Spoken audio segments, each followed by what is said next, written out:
पृथ्वी पर मनुष्य की उत्पत्ति कैसे हुई, किसके द्वारा हुई, शुरुआत में मानव की उत्पत्ति, मानव उत्पत्ति का क्या है राज, क्या कहता है विज्ञान मानव उत्पत्ति के बारे में। दोस्तों, क्या ये सवाल आपके मन में भी उठते हैं? दोस्तों, आज हम इस वीडियो में मनुष्य की उत्पत्ति कैसे हुई इसके बारे में इंटरेस्टिंग जानकारी जानने वाले हैं। तो शुरू करते हैं आज का ये बहुत ही दिलचस्प वीडियो। फ्रेंड्स, इस रहस्य को जानने के लिए हमें 4 अरब साल पहले की दुनिया को जानना होगा।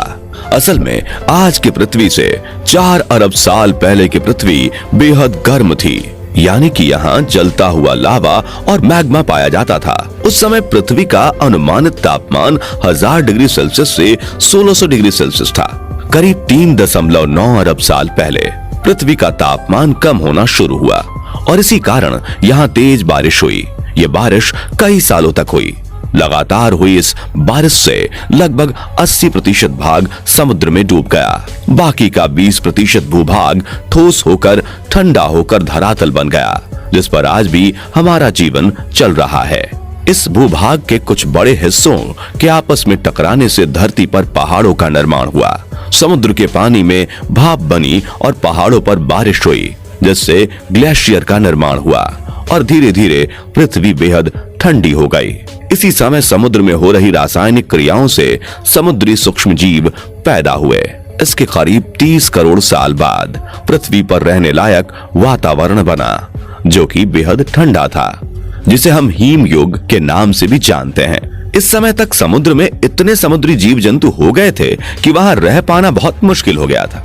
इसलिए कुछ जीवों ने समुद्र से जमीन की ओर रुख किया और उन्होंने पाया कि धरातल पर जीवन के लिए कोई प्रतिस्पर्धा नहीं है। धरती पर सरवाइव करने के लिए उन्हें बस खुद को थोड़ा बदलना है। इस वक्त डायनासोर धरती पर आए। डायनासोर पृथ्वी के सबसे बड़े जीव थे। माना जाता है कि आज से 6.5 करोड़ साल पहले एक बड़ा एस्टेरॉयड पृथ्वी से टकराया, जिससे धूल का गुब्बार उठा और उसने सूरज को ढक लिया। तापमान गिर गया, डायनासोर्स का काल खत्म हो गया। डायनासोर्स तो मिट गए, लेकिन मैमल्स यानी स्तनधारी जीव ने खुद को इस महाविनाश से बचा लिया था। इतने बड़े महाप्रलय के गुजरने के बाद धरती पर फिर से सामान्य स्थिति हो गई। सतह पर फिर से नए पेड़ पौधे उगने लगे थे और बहुत सारी नई प्रजातियां जन्म लेने लगी। अब जो प्रजाति आई बस सीधे खड़े होकर चलने में सक्षम थी। लगभग 4.7 करोड़ साल पहले धरती के टेक्टोनिक प्लेट्स में हलचल हुई और महाद्वीप आपस में टकराने लगे। अब इससे हिमालय जैसे विशाल पर्वतों का जन्म हुआ। इन पर्वतों के जन्म से मौसम का पैटर्न बदलने लगा। पृथ्वी ठंडी होने लगी। नई नई नदियों का जन्म हुआ। 3 करोड़ साल पहले ग्लोबल कूलिंग हुई।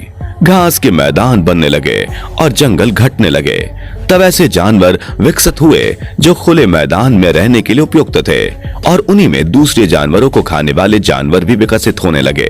1 करोड़ साल पहले पृथ्वी वह रूप लेने लगी जिसे आज हम देख रहे हैं। 40 लाख साल पहले धरती की टेक्टोनिक प्लेट में एक बार फिर से हलचल हुई और अफ्रीका के पूर्वी इलाकों में एक नई पर्वत श्रृंखला का निर्माण